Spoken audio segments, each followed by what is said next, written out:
chào Quốc Thuận. Xin chào mừng quý vị đã đến với chương trình Vợ chồng son. Chương trình Vợ chồng son anh nhận được sự tài trợ của nhãn hàng Max Hair, viên uống mọc tóc và ngăn ngừa rụng tóc.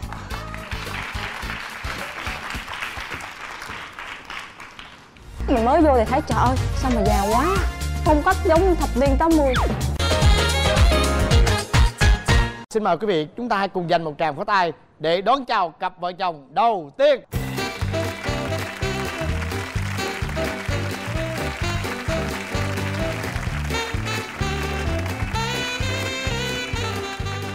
Chào hai bạn. Dạ, xin chào chị Hồng Vân, chào anh Quốc Thuận và chào tất cả quý vị khán giả. Hồi hộp quá. Không hồi hộp, không hồi hộp, không hồi hộp. Mình đẹp là mình không có hồi hộp. Nếu mình đẹp mình có mùi. Bạn tên gì? Dạ, em là Trần Quang Sơn, sinh năm 1982. Quê thì ở Nghệ An và hiện nay đang làm cơ quan nhà nước tại Bình Dương ạ. Sinh 82 đúng không? Là bao nhiêu tuổi? 36 đúng không? Dạ, vậy đó hả? Dạ.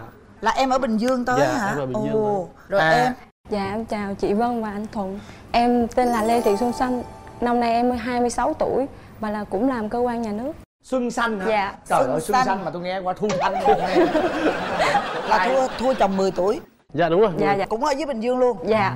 Ở có sát nhà nhau không em? Cái này thì cũng nói với anh chị biết là thực tế là em ở Bình Dương, nhưng mà cô này thì quê Quảng Ngãi, nhà thì Đắk Lắk, còn học thì là học ngoài Đà Nẵng, không liên quan Bình Dương.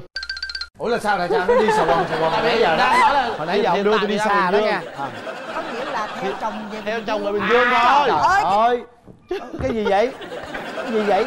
Vậy mà đúng không em? Dạ, đúng rồi. Cuối cùng Bình Dương là tại vì người ta lấy chồng. Dạ đúng rồi, đúng rồi. Rồi Sơn thì là tại sao ở Nghệ An mà lại ở Bình Dương?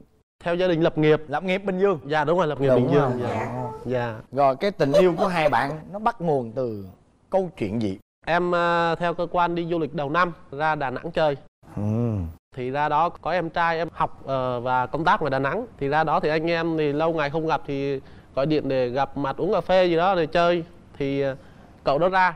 Cậu ra thì cô này đi theo bạn gái của cậu đó ra thì quen nhau tại Đà Nẵng.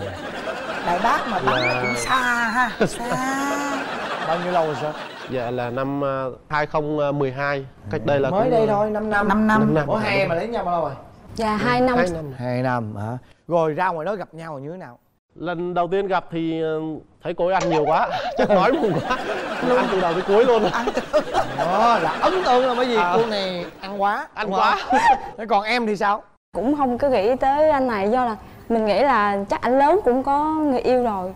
Thì mình cũng không có để ý là mình mới vô thì thấy trời ơi sao mà già quá. Thấy mình còn trẻ nữa, mình vô thấy phong cách giống thập niên 80. Nên lúc đó em mới cỡ chừng 20, 21 đúng không? Dạ. Là vô là ăn thôi, còn bạn này lúc đó là cũng 30 rồi. Dạ Lúc đó em 30 rồi. Dạ đúng rồi. 80 là cái mặt đồ hơi đứng tuổi không? Dạ đúng rồi. Kiểu là sơ mi quần tây. Dạ đúng rồi. Đúng. Dạ, cái này là rất là chững chạc. Dạ đúng rồi, kiểu chững chạc kiểu người lớn vậy đó. Nên là em thấy già này không có hợp với mình. Sau đó thì sao? Không, lúc đó thì ảnh cũng về. Mà bạn em hỏi là điện thoại hỏi thăm ảnh chưa, do ảnh ra ảnh nhiệt tình quá. Ảnh dắt đi ăn đi uống rồi cũng trả tiền hết trơn luôn. Xong kêu rồi sao không điện thoại hỏi thăm người ta. Thì em mới điện thoại. Xong rồi nói xong từ đó là nói chuyện miết luôn á chị. Mà bao lâu thì hai người mới bắt đầu yêu nhau? Thì ảnh ra rồi dẫn em vô trong đó làm. Xong rồi quen nhau được 2 năm là lấy nhau. Vậy là ông này em có cái chiến lược dụ từ Đà Nẵng rồi em dụ rồi vô tới Sài Gòn, rồi em dụ từ Sài Gòn mà xuống tới Bình Dương nữa. Hay quá. Đúng đi như chị nói, đúng rồi, vô tới Sài Gòn rồi xong mới tới Bình Dương nữa. Thì đó. Và trong cái quá trình dụ đi vòng vòng đó là có cái gì nó gọi là nó vượt qua cái giới hạn không? Dạ, giới hạn gì? Em biết giới hạn gì? Dạ, em hỏi gì em hỏi thẳng đi, em đừng có nào trước đó sau. Có cái nghĩa là có dụ đi ăn chỗ cơm nào trước đó kẹo không? thôi. Đó. Người ta nói thẳng vô luôn đi cho mệt đi. Không, chồng em là người đàn ông nói chung là không có giống mấy người con trai khác.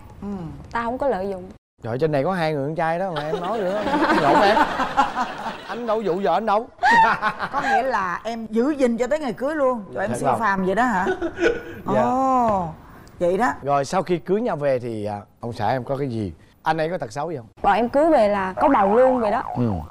Dạ. Đè nén người ta quá làm chi. Một phát một cho có bầu luôn đó. Trời ơi.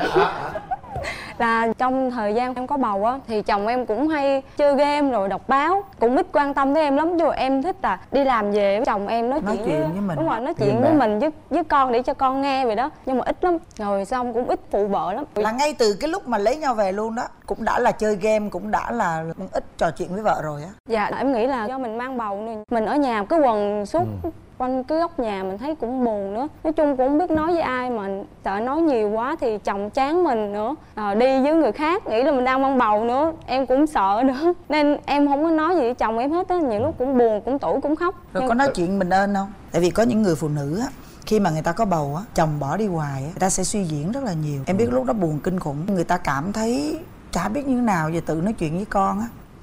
Rồi thêm một cái tiêu cực nữa là ví dụ tự hành hạ bản thân mình đó, tự làm đau mình. Thì em rơi vào cái trạng thái nào? Em rơi vô trạng thái là tự nói chuyện một mình với con không à, toàn là nói với con không à. Em lớn tuổi hơn bạn này, cô bé này nhỏ hơn mình nhiều, đúng không? Và cái thời gian yêu á là em giữ gìn, em nói chung là em không có được enjoy cái tình cảm đó, nó đúng gọi là nó tận cùng nhất. Có nghĩa là hòa quyện đó, là mình đã phải có khoảng cách rồi. Thì chị nghĩ rằng sau khi lấy nhau á thì đáng lý ra là cái thời gian đó em phải tận hưởng chứ. Chính vì vậy chị mới hỏi lý do tại sao mà khi mà vừa lấy nhau xong thì đồng ý là có bầu, nhưng mà có bầu đâu phải là ngưng tất cả, đúng không? Thì tại sao em lại không tận hưởng cái điều đó mà em lại chơi game, em lại không có trò chuyện với vợ mình? Đó, chị rất là thắc mắc luôn. Nó phải có một lý do, một cái nguyên nhân nào đó. Chị nghĩ là vợ chồng phải chia sẻ cái điều này. Thực tế thì đến bây giờ em cũng đồng ý là có lên mạng hoặc là chơi game, nhưng mà không có chiếm thời gian trong đó nhiều đâu. Tại vì làm thì cũng khoảng 6 giờ, 6 rưỡi em về rồi. Về đó thì cũng phụ vợ phụ con, chứ chẳng bao giờ là em ngồi đọc báo chơi game mà vợ làm hết. Từ xưa giờ đều như vậy. Vợ làm việc này thì chồng làm việc kia. Chị đang hỏi cái thời gian mà vợ em có bầu. Thời gian là vợ có bầu cũng vậy, em cũng chẳng bao giờ đi về trễ hết trơn á. Lý do gì mà vợ em nhưng mà do có thể là do nói chuyện vợ là có thể là cái tính của vợ á là muốn nói chuyện nhiều, quan tâm nhiều hơn, hoặc là đối xử kiểu là liên tục trao đổi với nhau. Nhưng mà do có thể tính em chưa nắm bắt được, tại vì tính em ít nói mà, nên là nhiều khi có chuyện gì cần thì mình mới nói, còn chuyện không cần thì mình lại im lại thôi. Vậy thôi, tính em là im quá. Vậy thì á, có khi nào mà em biết được là vợ em buồn như vậy không? Tức là em có biết được là vợ em hay ngồi nói chuyện một mình với cái bầu, em có biết cái đó không? Nhưng mà nói chuyện vợ thì vợ cũng tìm hiểu, thì chồng cũng nói chuyện với thai nhi chẳng hạn, thì cái đó cũng là một cái hướng. Nhưng mà thực tế cũng được một vài ngày thôi em lại thôi. Tại vì tính em là ít nói nữa. Vợ cần nhiều hơn. Vợ cần nhiều đó, nhưng mà mình chưa đáp được. Thì mình cũng biết cái đó, nhưng mà chắc là sẽ thay đổi từ từ, xem tìm cách mình thay đổi thôi. Em biết tại sao không? Vì vậy nè, em á, là em đã qua cái tuổi mới lớn của em á. Em thử suy nghĩ cái hồi thời điểm mà em 20 tuổi á, là lúc đó em làm cái gì, em thích cái gì. Cho dù em có là người ít nói đi chăng nữa thì em vẫn phải là cái người có nhu cầu mà bạn bè, có cái nhu cầu mà thể hiện, có cái nhu cầu mà để mà tiếp xúc, đúng không? Chắc chắn là như vậy. Thì để đến khi mà em 30 mấy rồi, lúc em đầm trở lại, bởi vì em chững chạc, em trưởng thành rồi, đúng không? Thì em cứ nhớ đi, vợ em nó đang ở trong cái thời điểm đó. Có nghĩa là khi gặp em rồi là cổ đâu có biết ai nữa, cổ chỉ biết mình ơn em thôi, đúng không? Cổ đâu có được thổ lộ với ai, cổ đâu có được nói gì với ai nữa đâu. Trong cái đó về bản năng, về sinh lý là đúng cái thời điểm vợ em phải có cái nhu cầu đó. Thì cái điều đó nếu như mình không làm được cho vợ mình, đó là lỗi của mình. Dạ đúng rồi, cái này thì đúng không em? Em công nhận chị không? Công nhận, đúng rồi. Bây giờ thì mới hiểu hơn, đúng không? Đó. Dạ bây giờ hiểu và thay đổi từ từ thôi. Thực tế một lần liền mình vẫn chưa biết cách nào để mà thay đổi liền được. Tại vì tính ít chuyện rồi, thì bây giờ muốn nói chuyện thì phải có câu chuyện để nói, nhưng phải tìm câu chuyện. Mình nói khoảng 5 phút thì hết câu chuyện rồi, phải tìm tiếp câu chuyện khác nữa. Nó là như vậy đó. Thế vợ chồng có hay đưa đi coi phim nè, hay là đưa đi chơi rồi này kia, tặng hoa tặng bông không? Chồng em á không có lãng mạn, nhưng mà cái tính chồng em không có nhẫn nhịn. Ví dụ như mà cãi nhau đi, không bao giờ nhịn em đâu chị. Không nghĩ hôm nay là ngày 24 bữa thôi, mình nhịn vợ mình một bữa đi. Mà cãi với kia tới khi mà kết thúc câu chuyện, người nào đúng người nào sai. Tại vì biết sao, trong đầu của ảnh em chỉ là đứa nít thôi, cho nên rằng là em nói ăn chưa no lo chưa tới. Nít mà cứ cãi với người lớn là để người ta lo cho rồi. Đó là cái tâm lý chung của những người mà mình lớn tuổi hơn á. Vậy là hai cái thế hệ, tức là giống như là như vậy. Thành ra là tụi em phải chú tâm tới chuyện này, tụi em mới lâu bền được. Thôi bây giờ mong muốn ông xã em thay đổi điều gì? Em chỉ mong muốn là ông xã em là chia sẻ với em nhiều hơn, nói chuyện với em nhiều hơn, quan tâm em nhiều hơn và suy nghĩ cho em nhiều hơn. Cũng chú ý là em có mệt, đôi khi em mệt em không bao giờ em nói với chồng em, Em là sức chịu đựng rất là cao. Tính em không có thích làm phiền người khác. Em cũng thích than vãn. Nói chung bây giờ em đang muốn chồng em phải quan tâm đến em nhiều hơn và thấu hiểu em nhiều hơn. Dạ đúng rồi. Thế còn Sơn? Thực tế vợ thì cũng tốt lắm rồi. Tuy nhiên trong đó thì cũng có một số điểm chưa hài lòng. Thì trong đó có việc là đối xử với người lớn chắc là ăn tiếng nói vậy đó. Nói lời nói ra rồi thì rút không được nữa. Mất lòng. Sảy miệng đó. Đúng, sảy miệng đúng rồi. Người lớn mình gọi là đúng. phải biết ý tứ chút xíu trong lời ăn tiếng nói. Sảy chân thì được chứ còn sảy miệng là khó lắm. Còn khó lấy lại. Có cái đặc điểm là sao mà gây lộn toàn là những lúc chồng đi nhậu về mệt là xong gây lộn không? Là cãi tay đôi đó. Cãi tay đôi lúc nhậu chi ông xỉn rồi cãi. đi nhậu thì thôi chồng Người ta con nít mà. Thì bây giờ lấy cái bà nào 30 tuổi đi đó. rồi bà chững chạc đi. Bây giờ mới còn nói bây thì giờ... những lúc chồng đi nhậu á thì tốt nhất đừng nói chuyện, đừng có gây lộn. Về cho nó Nghe ngủ chưa? nó làm gì đó kệ nó đi. Sáng lôi đầu vậy nói. Bây giờ vậy nè, cặp vợ chồng em ha, chị nói nè, thực ra cái này là ai cũng có trải qua chứ không phải là vợ chồng em là cá biệt đâu. Chồng mà lớn hơn vợ kiểu này là luôn luôn sẽ gặp những chuyện như thế này ha. Nhưng mà bây giờ để vượt qua tất cả những điều đó chị đề nghị gì đi, bắt đầu từ sau bữa nay hãy coi vợ mình là người lớn đi, coi như chấp nhận cổ là trưởng thành đi. Bắt đầu từ giờ phút này, cho dù nhỏ tuổi đi thì cũng là vợ rồi, cũng là mẹ rồi. Con mấy tuổi rồi bé? 2 tháng nữa là được 2 tuổi rồi. Đó, 2 tuổi rồi thì làm vợ làm mẹ rồi. Bây giờ chấp nhận đây là một người bạn đời đã trưởng thành của mình nha. Tạm chấp nhận cái đó đi. Còn về phía vợ, em phải chứng minh được cho chồng mình là em đã trưởng thành. Em hiểu không? Hai người cộng hưởng với nhau để cho cái tư tưởng nó gần lại nhau. Em phải trưởng thành hơn. Và chồng là phải tôn trọng cổ. Ý kiến cổ nói, biết là nói bậy đó, nhưng mà thôi mình giấu cảm giác đi. Đúng rồi, anh thấy vậy được đó. Đúng rồi. Nhưng mà lúc nào mà chuẩn bị mà trước khi tò tí để nói em hôm qua em nói cái đó trật nha, cái đó là không chưa có đúng nha. Đó.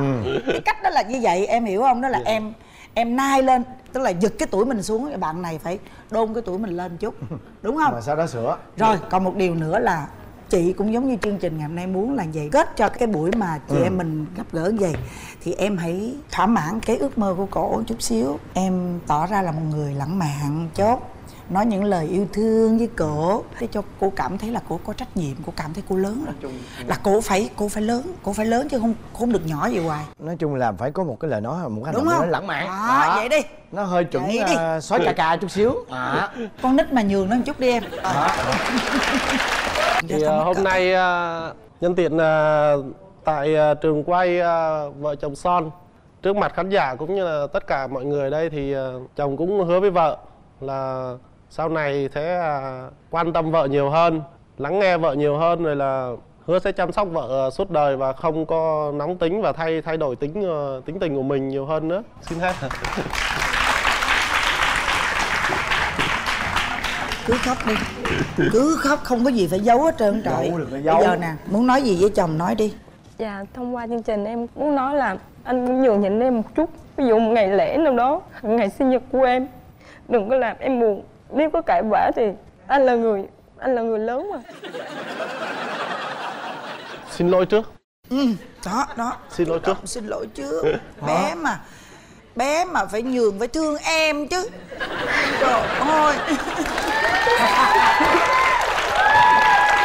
Nó anh mới 20 tuổi à, mà anh đi hả, mặc cái quần ống bón mà giống như 2 cây tăm mà cắm củ hay nè. Xin mời quý vị cùng gặp gỡ cặp vợ chồng tiếp theo và dành một tràng pháo tay để đón chào.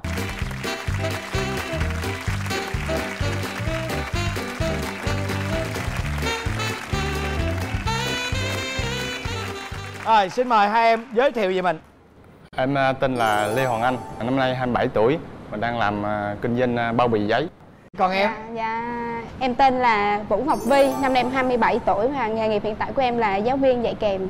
Rồi, Hoàng Anh với vợ mình là quen nhau trong trường hợp nào? Thì hôm đó là đi sinh nhật của bạn em, bạn thân của em á. Thì chị của cô này mới đi làm chung với bạn của em. Thì tới dự sinh nhật thì vô tình thì nói chung là em cũng không có, chưa bắt đầu chưa có để ý gì. Sau này cô ra về cô hát bài hát này kia xong cô tạm biệt á thì bắt đầu em để ý. Sau đó thì như thế nào? Sau đó em về em xin số điện thoại xong rồi em liên lạc với cổ thì bắt đầu cô đâu có chịu đâu. Sau này khoảng 1 tháng sau á cô bắt đầu cô đồng ý đi chơi với em. Còn em thì cái ấn tượng đầu tiên của em về anh này? Nói thật sự em chẳng có ấn tượng gì lần đầu hết, chỉ có ấn tượng cái lần mà ảnh rủ em đi uống nước á, là em ấn tượng lúc đó thôi. Ủa đi uống nước anh làm gì mà ấn tượng? Trời em nói với anh chứ lúc đó anh mới 20 tuổi à. Mà anh đi hả, mặc cái quần ống bón, xong rồi đã dậy mặc cái áo màu trắng rồi sáng tay tới đây nè. Xong rồi hả, hình thú từ lưa em mới nói trời ơi chắc cái ông này chắc không biết cái thể, không biết mặc đồ theo phong cách gì nữa mà giống như hai cây tăm mà cắm củ hay là. Lúc đó lại mến lắm luôn hả Hoàng? Dạ đúng rồi. Cái nhìn em mắc cười. Năm mấy ký à? Ấn tượng như vậy là ấn tượng nó đâu có đẹp đâu. Dạ đúng rồi. Tại vì lúc đó hả em cũng đang chán cũng chẳng có quen, nhưng mà tại ông này em cứ nhắn tin hoài rồi rủ đi chơi thì thôi em đi thử nói chuyện cho vui. Rồi hai bạn là quen nhau, yêu nhau bao nhiêu lâu thì cưới? Dạ được khoảng 6-7 tháng sau là 6-7 tháng sau nữa. Mọi thứ nó cứ nhanh thế nhỉ? em chẳng biết. Lúc đó em nói trời giờ 20 tuổi rồi hả, tin thì cũng chẳng tin mà già thì cũng chẳng già, nó cứ lấp lửng sao. Cái em mới nói bây giờ nếu như mà được thì thôi mình kết hôn trước đi, cưới luôn. Rồi hả kinh tế Tìm khó hiểu khăn nhau. thì bề trên cho là mình sẽ có thôi, cho nên rồi với tụi em kết hôn luôn. Rồi có hiểu hết về nhau chưa? Hiểu thì làm sao mình hiểu chứ một người trong vòng 1 năm được chị. Nhưng mà mình có cái cảm giác rằng là cái người đàn ông này nè, anh có thể che chở được cho mình. Tâm. Cho nên em nghĩ như vậy nên em lập gia đình. Rồi cưới xong là có con liền hay là kế hoạch? Có con liền quá. Con liền là bao lâu? Đừng nói 6 tháng nữa nha. 2 tháng. Coi như cưới xong 2 tháng là có bầu luôn đó. Dạ. Trời đất ơi. Rồi tụi em nghĩ sao mà mọi thứ nó cứ nhanh liền vậy? Lúc đó nè, đúng không? Sự nghiệp chưa có, nhà cửa cũng chưa, rồi lấy nhau một cái là có bầu liền vậy đó. Rồi đẻ mấy đứa? Dạ giờ được 2 đứa. Bây giờ là 2 đứa. Vậy thì cái cuộc sống chắc chắn là sẽ gặp khó khăn, phức tạp rồi nhiều cái để mà xung đột đúng không? Tại thứ nhất là tụi em còn quá trẻ, 21 tuổi cưới nhau, đúng không? Rồi bây giờ không có cái thời gian nữa là tìm hiểu nhau. Rồi về lại có em bé liền. Vậy thì có thường xuyên cãi vã nhau? Có chứ chị, như cơm bữa. Mà cãi về vấn đề gì? Nói chung nó nhiều lắm. Ví dụ như tị nạnh rồi, ủa sao anh không làm chuyện này mà anh để cho tôi làm, ví dụ vậy đó, ganh tị qua lại rồi cứ muốn người này làm phần này, người kia làm phần kia, rồi đâm ra cứ cãi vã lặt vặt vậy thôi chứ không có phải là một cái vấn đề gì hết. Chỉ có một lần là hồi lúc em bầu 5 tháng là anh còn làm được, đến lúc mà 7 tháng là anh cũng thất nghiệp á, xong cái lúc đó thì cũng gây lộn nhiều, tại vì anh cũng chơi game á. Ngày nào cũng đập vô tay ổng nói trời ơi giờ này ha bầu vậy rồi sắp sửa sanh em bé mà lỡ không có tiền rồi sao anh nuôi con. Lúc đó em cũng thất nghiệp luôn đúng không? Dạ đúng, tại lúc đó em có bầu em. Anh hiểu cái cảm giác mà hai chồng ở nhà mà không có việc làm á, đi tới thì lui mà người ngồi chưa bấm game nó rất là khó chịu, đúng không? Rồi sao cãi nhau mà có đánh nhau? Dạ, có đánh nhau hoài vậy. Trời ơi, có đánh nhau hoài gì? Đánh sao? Ai thắng ai thua? Đánh thì không có ai thắng hết. Hai chồng tay đôi vậy đó hả? Không, lần đầu ảnh giống như anh tán nhẹ cái vậy thôi nè. Em nhịn lần thứ hai em nhịn đâu, cái lần thứ ba em bực quá rồi. Nó vừa phải thôi chứ đàn ông mà suốt ngày đánh phụ nữ cái em bật nhào vô cầu. Ai biết đâu, em chả biết lúc đó hành động sao, cái từ đó tới giờ ông chẳng đánh em. Nhưng mà lúc đó là em đang mang bầu đúng không? Dạ không, sau khi sanh em bé xong anh. Ủa chị hỏi nè, rồi bây giờ hai đứa còn đánh lộn không? Dạ không chị. Dạ hả? Bắt đầu ngưng đánh lộn từ lúc nào? 2 năm nay. 2 năm nay. Tại vì lúc đó con em mấy tuổi? Khoảng 3 tuổi. Lúc đó là con em 3 tuổi là hai đứa bắt đầu ngưng đánh lộn. Lý do gì mà con 3 tuổi ngưng đánh lộn? Thì con bé nó lanh, nó biết nói sớm với chị. Mỗi lần em với ổng tính nói nhau, nè con nói cho ba mẹ nghe nha, ba mẹ hả suốt ngày cứ cãi nhau hoài à, ba mẹ đừng có cãi nhau nữa đi. Ba hả, đàn ông thì phải thương phụ nữ chứ. Trời ơi, bà 3 tuổi đã ghê không? Có nói đây không? Có không? Có em bé đi theo không? Dạ không, nó ở nhà. Có, đem xuống tôi hung một cái cho đã. Trời ơi vậy đó hả? Nói, em nghe con em nói em thấy làm sao? Ví dụ có nóng nảy tự nhiên mình dịu xuống bình thường đi. Dịu xuống liền mà mình mắc cỡ nữa chứ bộ. Nhưng mà bả có thừa cơ hội nhưng mà bả hiếp mình không?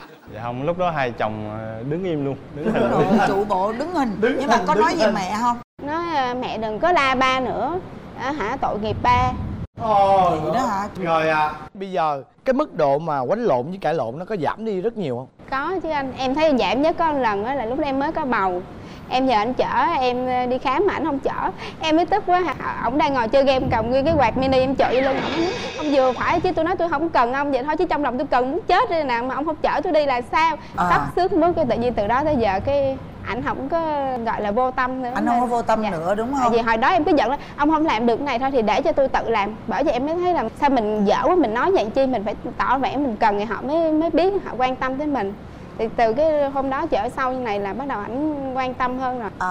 Nhưng mà em rất là có duyên khi mà em nói được cái điều là có nghĩa là em vừa quăng nhưng mà em nói thật được cái lòng của mình đúng đó rồi. Chứ còn thường á là nhiều khi người ta đang nóng giận á, cái ta quăng, người ta nói ông từ đây về sau tôi không cần ông nữa ông ơi đó. Thì nhiều khi câu chuyện đó là xoay ra một hướng khác, đúng không em? Chị hỏi em nè, lúc mà vợ em quăng cây quạt vô trong lưng em như vậy và nói cái điều là nói cái câu mà vợ em vừa mới nói á, cái cảm xúc em lúc đó là sao? Thì nhiều lúc em thấy em cũng vô tâm. Vô tâm. Có khi nào mà em thấy vợ em khóc thầm không? Nói chung là vợ em cũng hay khóc thầm. Hai chồng cãi nhau xong rồi cái là cổ quay qua cổ khóc. Cổ khóc. Mà lúc đó em có nghĩ là khóc vì điều gì không? Chung vợ em thì hồi lúc mới sinh em bé, nói chung cái giống như thần kinh cũng bị yếu á chị. Hay suy nghĩ nhiều lắm, với lại hay lo chuyện này chuyện kia rất là nhiều.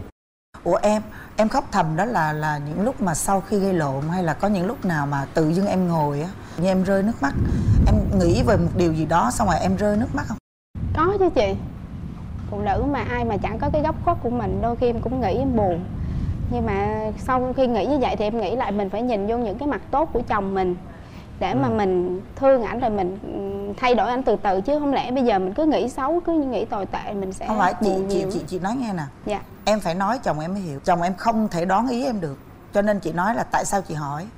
Có những lúc tự dưng em suy nghĩ đến chuyện có thể chồng mình vô tâm với mình quá, mình tự nhiên mình cảm thấy mình cô đơn ngay trong căn nhà của mình khóc, và mình cứ khóc thầm một mình như vậy. Cái tần suất nó có nhiều hay không? Thì hồi lúc em mới sanh em bé thì em khóc nhiều, nhưng mà bây giờ thì em không có còn như vậy nữa. Có còn khóc không? Có còn buồn không? Dạ không, tại vì em nghĩ bây giờ cuộc sống có nhiều thứ để lo lắm. Kinh tế rồi con cái, nếu mà mình cứ nhạy cảm như vậy thì mình chỉ tự làm khổ mình thôi. Nên em không có suy nghĩ như vậy nữa. Bây giờ em có cảm thấy em hạnh phúc trong cái cuộc sống hôn nhân của mình không? Có chứ chị. Hạnh phúc đúng không? Và có cảm thấy chồng mình thương mình không? Ảnh thương em chứ không phải là không thương, nhưng mà cái cách thể hiện của ảnh chưa có khéo thôi, chứ không có phải là ảnh không thương. Nếu mà không thương thì cũng chẳng có thể nào mà sống với nhau 5 năm mấy. Bây giờ chị cảm giác vậy nè, tại vì tụi em quen nhau cũng rất là lâu rồi, 7 năm. Lấy nhau thì cũng là 5 năm hả? 5 năm hả? 5 năm.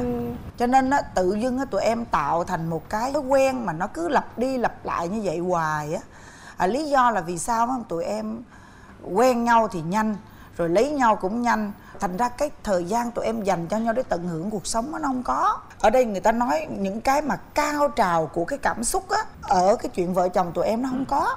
Thành ra bây giờ tụi em gần như đi vào một cái bước đường mòn trong cái hôn nhân, là nó cứ thói quen vậy đó. Cứ sáng dậy rồi trưa dậy rồi tối dậy vậy. Rồi đâm ra là nhiều khi vợ cũng tự tạo cho mình một cái thói quen là tự khóc thầm. Khóc rồi thôi kệ, rồi không nói nữa, thôi mình cứ vậy chấp nhận vậy. Rồi chồng cũng vậy luôn đó. Thì chị nghĩ rằng tụi em phải thay đổi cái này. Tại vì sao? Nếu như tụi em là 47 tuổi hay 57 tuổi rồi thì có thể thôi mình chấp nhận cái thói quen đó. Nhưng bây giờ tụi em chỉ mới có 27 thôi mà tụi em đã tự tạo cho cuộc sống hôn nhân của một thói quen vậy là hoàn toàn không tốt. Em là em không nói ra những cái nỗi buồn của em thôi là bởi vì em không biết nói từ đâu, nói từ lúc nào, buồn cái gì đây. Mình cũng biết đó là cụ thể cái nỗi buồn là cái gì, nhưng mình chỉ biết là mình buồn. Mình cứ tự chạnh lòng, mình cứ tự tủi thân, mình cứ tự khóc thầm hoài. Em hiểu không? Cho nên bây giờ chị nghĩ vậy nè, có điều kiện thì tụi em nên thay đổi cái thói quen đó một chút. Một hôm nào đó mạnh dạn gửi mẹ con giùm con 2-3 ngày thôi cũng được. Tụi em đi tự tận hưởng cái cuộc sống của tụi em đi. Chị nói nghiêm túc đó. Thậm chí là đi rồi giận hờn cái lộn. Có vậy. Em nói anh ơi, giờ thôi mình đi chơi đi, chứ hồi trước rồi cưới xong có đi chăn mật, rồi giờ thôi mình đi dập mật đi cho nó vui, con cái mình gửi đi. Mà ông cứ nói bà rảnh mà suốt ngày bà cứ đi chỗ này chỗ kia. Thì đó chị mới nói suốt ngày vậy. Em phải lưu ý cái điều này. Cái người phụ nữ đó, cái tuổi xuân của người ta qua rất nhanh. Nó không phải như tụi em đâu. Tụi em là 50 tuổi tụi em vẫn còn phong độ được, nhưng phụ nữ bắt đầu 50 là hết rồi. Hết phong độ nổi rồi, đúng không? Cho nên bây giờ bạn vợ đang ở cái thời điểm đẹp của người phụ nữ là từ 22 cho tới 34, 35 tuổi em cố gắng em bù đắp cho vợ em đi. Tại vì cổ quá là thiệt thòi. Hứa đi, tận hưởng nghe. Hứa đồ đàng hoàng. Đứng lên ông chồng hứa đi. Đó, hứa đi rồi tôi kết luôn cái là đó. Đứng lên cho chồng hứa. Từ nay sẽ cho em nhiều cái tình cảm hơn. Với lại giờ em thích làm sao thì anh chịu vậy. Bù bù đắp cái tuổi xuân cho vợ ha. Hay dắt không? vợ đi chơi, hiểu không? Yeah. Rồi vợ cũng nói đi, vợ không có được khóc thầm nhiều nữa, không có được tủi thân nữa, hiểu không? Có điều gì là Em mình phải nghĩ nói. từ bé có nhiều cái em phải cố gắng rất là nhiều rồi, nên bây giờ có anh bên cạnh á, em hy vọng rằng là từ giờ cho đến sau này á, lúc nào anh cũng thương em. Có nhiều lúc em tỏ ra em bất cần vậy thôi, nhưng trong lòng em lúc nào em cũng muốn anh quan tâm em. Cái gì anh nói những cái lời thô lỗ thì anh dịu dàng lại một chút xíu, chứ em đâu phải là người phụ nữ mà không để ý đến cảm xúc hay cảm giác của ai vậy đâu. Thì em chỉ cần anh làm điều đó đối với em vậy thôi. Còn với anh như vậy là quá tuyệt vời, em không có đòi hỏi thêm gì nữa. Hồi nãy á, chứng minh cho em thấy là phụ nữ người ta yêu bằng lỗ tai. Em vừa mới nói một cái câu nhẹ nhàng thôi là vợ em đã bật khóc rồi. Nói thêm câu nào thiệt hay cho tôi coi đi, rồi hung tại chỗ cho tôi, nhanh lên. Trời ơi, được cái hung tại chỗ xong xuôi là sao là ngày mai đi luôn nha. Ngày mai đi chơi đó. Anh yêu em. Đó. Đầy đủ cảm xúc luôn. Và sau đây là đến phần kiểm tra hiểu ý và bốc thăm may mắn. Chúng ta có 4 phần quà như sau. Trước tiên là 1 năm sử dụng sản phẩm dầu nành cao cấp của công ty dầu thực vật Tường An, được chiết xuất từ 100% đậu nành nguyên chất tự nhiên. Và món quà thứ hai đó chính là 1 năm sử dụng sản phẩm thương hiệu Tài Tài với đặc trưng của vị béo, vị bùi từ những hạt đậu phộng hòa quyện với vị cay của snack phô mai và vị hòa lan muối, thơm giòn cùng nhiều hương vị độc đáo. Đậu phộng Tài Tài giàu dinh dưỡng, tràn sức sống. Và món quà thứ ba chính là một suất chụp hình kỷ niệm cho cả gia đình bạn trị giá 6 triệu đồng, áp dụng tại hệ thống của thương hiệu áo cưới cao cấp Allen. Và món quà thứ tư đó chính là một miếng cước chùi nồi kèm theo cặp vé xem kịch tại sân khấu chị Vân. Và bây giờ là phần kiểm tra hiểu ý. Các bạn đâu lưng lại. Quay lưng lại. Đâu lưng lại nghe kỹ câu trả lời của tôi nhé. Vợ chồng bạn thích ăn món ăn gì nhất? Vợ chồng bạn thích ăn món ăn gì nhất? Món ăn gì? Vợ chồng Sơn thích ăn món gì nhất? Ăn canh củ quả, chả cuốn, trời ơi. Bên này thích ăn món gì nhất? Ốc, gà rán, trời. Chất quất luôn. Đề nghị hai anh bước lên nhìn nhau quánh tù xì. Rồi 1, 2, 3. Rồi xong. Thua từ phát đầu. Rồi mời em được Sơn quyền và vợ chọn màu. chọn đi. Màu gì? Hồng. Màu hồng. Rồi, may quá. Mất rồi. Em Gặp vợ chồng. Đỏ đi. màu đỏ. Rồi Rồi chị màu vàng. màu xanh đó. Rồi Thuận và chị Vân sẽ mở trước. Hai cặp vợ chồng khoan mở nha. Đếm nào. 1, 2, 3. Trời ơi, mất sức rồi. 1, 2, 3. Như vậy thì khán giả của tuần này chúng ta sẽ có một cơ hội để nhận phần quà đến từ chương trình Vợ Chồng Son. Đó chính là 1 năm sử dụng dầu nành cao cấp công ty thực vật Tường An nha. Tuy nhiên chúng ta phải trả lời được câu hỏi của chị Vân. Và câu hỏi như sau. Vợ chồng cặp đôi thứ nhất hiện đang sống ở đâu? A. Đà Nẵng, B. Bình Dương và C là Vũng Tàu. Câu thứ hai có bao nhiêu người trả lời đúng giống như bạn? Kính thưa quý vị, đến đây thì thời lượng dành cho chương trình Vợ Chồng Son chúng tôi tạm nói lời chia tay. Và chương trình Vợ Chồng Son hân hạnh nhận được sự tài trợ của nhãn hàng Masshair, viên uống mọc tóc và ngăn ngừa rụng tóc. Và mỗi tuần vào tối Chủ nhật lúc 22 giờ chúng ta sẽ lại gặp nhau trong chương trình Vợ Chồng Son trên kênh HTV7.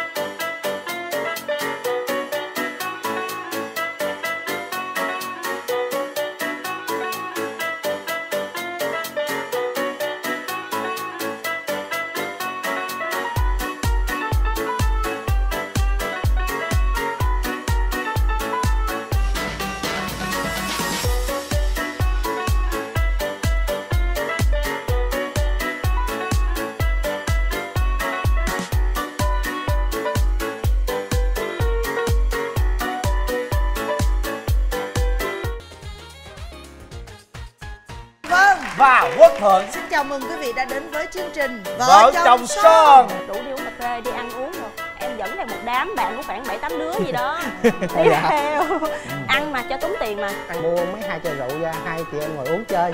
Thì 2 người uống thì vợ em mới uống xong cũng hơi giống như ngà ngà, chân quay ra cái cho miếng coi. Và chúng ta sẽ gặp lại nhau vào lúc 22 giờ trên kênh HTV7 vào tối chủ nhật hàng tuần.